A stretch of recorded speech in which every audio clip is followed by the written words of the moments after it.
This isn't a normal pregnancy. This is a very different pregnancy. I'm pregnant, but they don't know how they're going to get this baby out. I can't have a normal birth and I can't have a cesarean. They've basically told me that I might not survive it. 30 weeks pregnant and on my way to the emergency pregnancy ward. They tape you up to the monitor and then you press this every time you feel the baby move. And my baby was moving like crazy. I really didn't know what that meant because this was my first time being admitted for increased in movements, but my mum was looking very worried. She's just sitting there. At this point, I thought I was all good, but my mum knew I was having contractions. So then they had to do a swab, which is an internal, and they hold this swab and twist it for 1 minute. And then you get the results back straight away, and it tells you whether or not you're in labour, which is so scary to me because they don't know how they're getting this baby out, and we haven't found a surgeon yet. I was in the hospital all night last night having contractions at 30 weeks, which is incredibly scary. So I'm waiting on a consultant who is confident to deliver this baby. Milana goes on to explain the full story of how she found out she was pregnant and why she won't be able to give birth to this baby. I took a pregnancy test. I then started having like a slight pain down by my stomach, and at the early scan they told me I had a fibroid. So she told me that I needed to go and have an MRI because they're not happy of the location of the fibroid. They said that my location of my fibroid is actually sitting, covering my cervix and growing. She said that there's no way I'm going to be able to have this baby naturally. They told me I couldn't have a cesarean because of where the fibroid was, that if they cut me there it could cut through the fibroid and I'd just bleed out. So everything is really dangerous. The fibroid is now the same size as the baby. Milana continues to document her pregnancy journey in hopes that her experiences might help other mothers going through similar things. I am 33 weeks today and I've just stopped the tablets that were keeping me pregnant since I was 14 weeks. So I could go into labour any time now. It's a mixture of emotions. I know obviously I'll have an emergency cesarean if I do go into labour, so that's one way to get the doctor's attentions, I guess.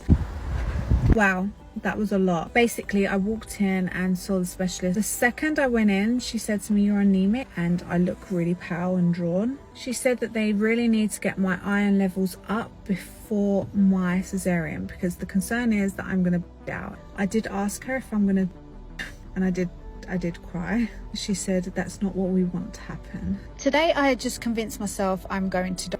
The fact that a cesarean can kill me, it's just playing on my mind so much. I mean, the messages telling me I'm selfish because I'm risking my life and putting my family through it. That is the last thing I've intended to do. I'm just praying to God that I'm in safe hands and I get to see my baby and watch it grow up. Today completely shocked us. We was on our way to the baby scan and was not expecting the turnaround of events that happened. I wasn't allowed to film in the scan, but they told me that the baby is too big and that they needed to refer me to see a doctor ASAP. I'm feeling so sad and trying to hold it together. I just feel that there is fresh news to digest all the time. My mum's reading my notes and comparing my scans from the last one I had, and it looks like the baby is a lot bigger, which apparently isn't very good. My pregnancy has literally had me living at the hospital. Every time I call the emergency unit, they tell me that I should come in and get checked. Anyway, I was popped on the monitor and thankfully the baby's heart rate looked really good because I was taken in for reduced movements and feeling weak. And also my body was incredibly itchy all over. So I did tell the midwife, who's making me have a blood test. The nurse. Because you told her. That I was itchy. Yeah. I know. Not my fault. She said, now you've told her, now she has to follow it up. And I have to have a test because I'm itchy.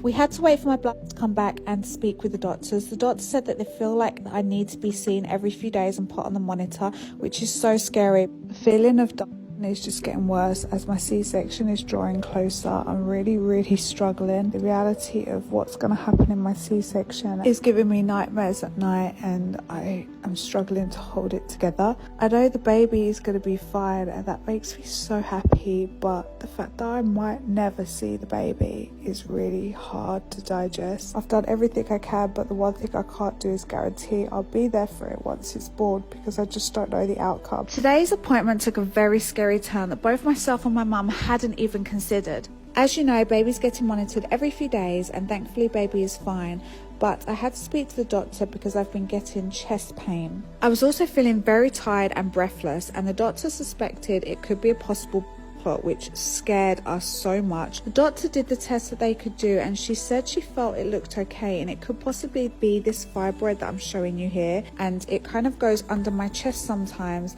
and can lean on things. It looks like my C-section is going to be delayed by another week. I've been in bed with this virus the last 2 days, just haven't been feeling great at all. I'm 39 weeks pregnant tomorrow and I know the baby's safer in here because I'm just not well right now and I don't want to be breathing my germs on the baby. Though I am scared to go over because there's a possibility maybe I'll go into labour. Just received a phone call from the hospital and I have my C-section day is in 2 days' time. I'm so nervous. Obviously it's a very high risk surgery for me with fibroids, but we'll get to meet baby girl and I've just been crying so much. My face is swollen. I'm probably going to cry for the next 48 hours. After weeks of waiting, the day was finally here, and it was time for the doctor to perform the risky surgery to try and save Milana and her baby. I can't believe I'm saying this. I am alive. I made it through my C-section. I hardly bled at all. This is the morning of my C-section. I was so nervous. I didn't know if I was going to survive the next few hours of my life. But you know what? I'm here. I have a beautiful baby girl. My mum has kept me going this whole time. Both me and my mum, all we could think about was those appointments we'd had over the last few months of them saying the dangerous risks of me having this baby. We both kept thinking about it, hugging each other and crying. They actually let my mum come in while I had my spinal to help me calm down a little bit because I was in a bad state.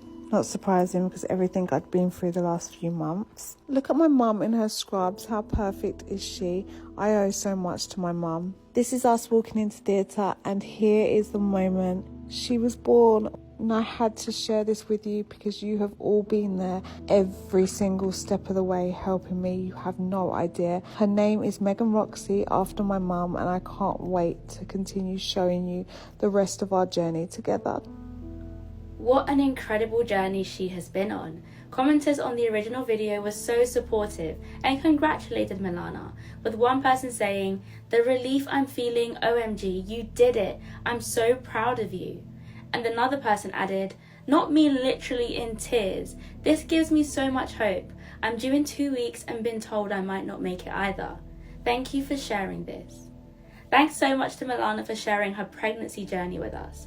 And as always, thanks for watching Ultimate.